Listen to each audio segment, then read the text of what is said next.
महादेव का सच, महादेव के अंध भक्तों। इस वीडियो से आपकी आंखें खुल जाएंगी, केवल आपकी नहीं, जो भी इस वीडियो को देखेगा सबकी आंखें खुल जाएंगी। बस यह वीडियो अंत तक देखना, तभी आपको सच्चाई समझ में आएगी, क्योंकि यह सच्चाई आपको कोई नहीं बताएगा। 4 जुलाई से सावन मास के साथ ही कांवड़ यात्रा की भी शुरुआत हो चुकी है और सावन शिवरात्रि तक कांवड़ यात्रा चलेगी।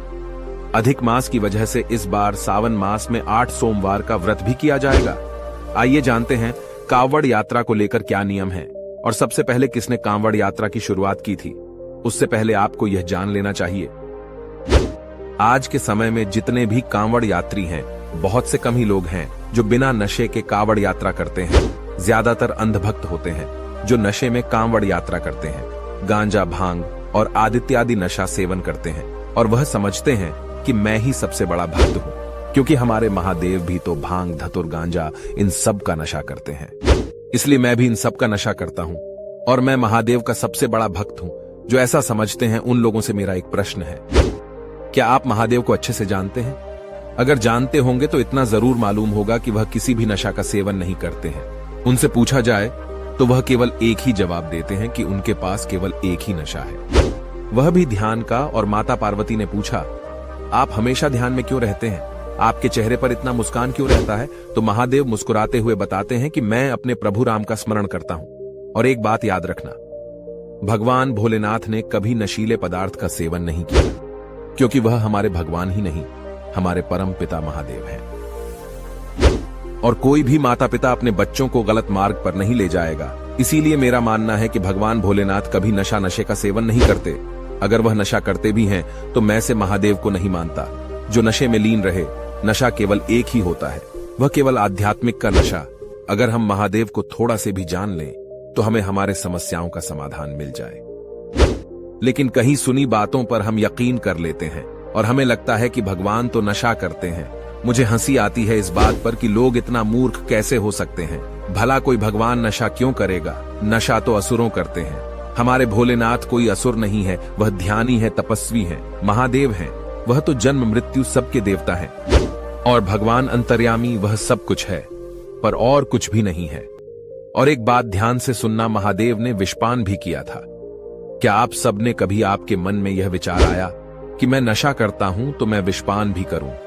क्योंकि हमारे महादेव विश्व भी पीते हैं और यह ख्याति दूर दूर तक फैली हुई है। लेकिन आपको यह कहीं नहीं मिलेगा कि महादेव नशा करते हैं। तो आप लोग से निवेदन है, भ्रम में मत पड़े, अपने दिमाग को जिंदा करिए और अच्छी चीजों को मानिए और अपना जीवन सुखमय बताइए। अब चलो कहानी की ओर चलते हैं। और अभी तक अगर आपने ऑनसमजीत फिक्स हिस्टोरी को सब्सक्राइब नहीं किया है तो कर लो, क्योंकि यहां आपको लाइफ मोटिवेशन स्टोरी आपको मिलती रहेगी। मान्यताओं के अनुसार भगवान परशुराम ने सबसे पहले कांवड़ यात्रा की शुरुआत की थी। परशुराम गढ़मुक्तेश्वर धाम से गंगा जल लेकर आए थे और यूपी के बागपत के पास स्थित पुरा महादेव का गंगा जल से अभिषेक किया था। उस समय सावन मास ही चल रहा था। इसी के बाद से कांवड़ यात्रा की शुरुआत हुई। आज भी इस परंपरा का पालन किया जा रहा है। लाखों भक्त गढ़मुक्तेश्वर धाम से गंगा जल लेकर जाते हैं और पुरा महादेव पर जल अर्पित करते हैं। आनंद रामायण में इस बात का उल्लेख मिलता है कि भगवान राम पहले कांवड़िया थे। भगवान राम ने बिहार के सुल्तानगंज से गंगा जल भरकर देवघर स्थित बैद्यनाथ ज्योतिर्लिंग का अभिषेक किया था। उस समय सावन मास चल रहा था। प्राचीन ग्रंथों में रावण को पहला कांवड़िया बताया है। समुद्र मंथन के दौरान जब भगवान शिव ने हलाहल विष का पान किया था, तब भगवान शिव का कंठ नीला हो गया था और वे तभी से नीलकंठ कहलाए थे। लेकिन हलाहल विष के पान करने के बाद नकारात्मक शक्तियों ने भगवान नीलकंठ को घेर लिया था। तब रावण ने महादेव को नकारात्मक शक्तियों से मुक्त के लिए रावण ने ध्यान किया और गंगा जल भरकर पुरा महादेव का अभिषेक किया, जिससे महादेव नकारात्मक ऊर्जाओं से मुक्त हो गए थे। तभी से कांवड़ यात्रा की परंपरा भी प्रारंभ हो गई। कुछ विद्वान का मानना है कि सबसे पहले त्रेतायुग में श्रवण कुमार ने पहली बार कांवड़ यात्रा शुरू की थी। श्रवण कुमार ने अंधे माता पिता को तीर्थ यात्रा पर ले जाने के लिए कांवड़ बैठा था। श्रवण कुमार के माता पिता ने हरिद्वार में गंगा स्नान करने की इच्छा प्रकट की थी। माता पिता की इच्छा को पूरा करने के लिए श्रवण कुमार कांवड़ में ही हरिद्वार ले गए और उनको गंगा स्नान करवाया। वापसी में वे गंगा जल भी साथ लेकर आए थे। बताया जाता है कि तभी से कांवड़ यात्रा की शुरुआत हुई थी। मान्यताओं में बताया गया है कि समुद्र मंथन के दौरान जब महादेव ने हलाहल विष का पान कर लिया था, तब विष के प्रभावों को दूर करने के लिए भगवान शिव पर पवित्र नदियों का जल चढ़ाया गया था, ताकि विष के प्रभाव को जल्दी से जल्दी कम किया जा सके। सभी देवता मिलकर गंगा जल से जल लेकर आए और भगवान शिव पर अर्पित कर दिया।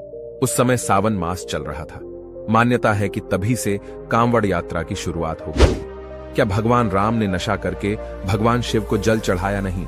ना क्या भगवान परशुराम ने भगवान शिव पर नशा कर जल चढ़ाया नहीं? ना क्या रावण असली प्रकृति का था? क्या उसने नशा करके महादेव के ऊपर जल चढ़ाया? नहीं ना। उसने महादेव को निस्वार्थ भाव उनकी तकलीफों से मुक्त कराने के लिए जल चढ़ाया। और तुम खुद को भोलेनाथ का भक्त समझते हो, नशा करके कंवर यात्रा करते हो। तुम्हें अपने आप को बदलने की जरूरत है। क्या श्रवण कुमार ने भी नशा करके अपने माता पिता को हरिद्वार ले गया था, गंगा स्नान करवाने नहीं? ना तो फिर यार, आप लोग क्यों नशा करके कंवर यात्रा करते हो? अगर इस वीडियो से आपको कुछ समझ में आया हो या कुछ सीखने को मिला हो तो चैनल को सब्सक्राइब कर देना। आज के लिए इतना ही, धन्यवाद।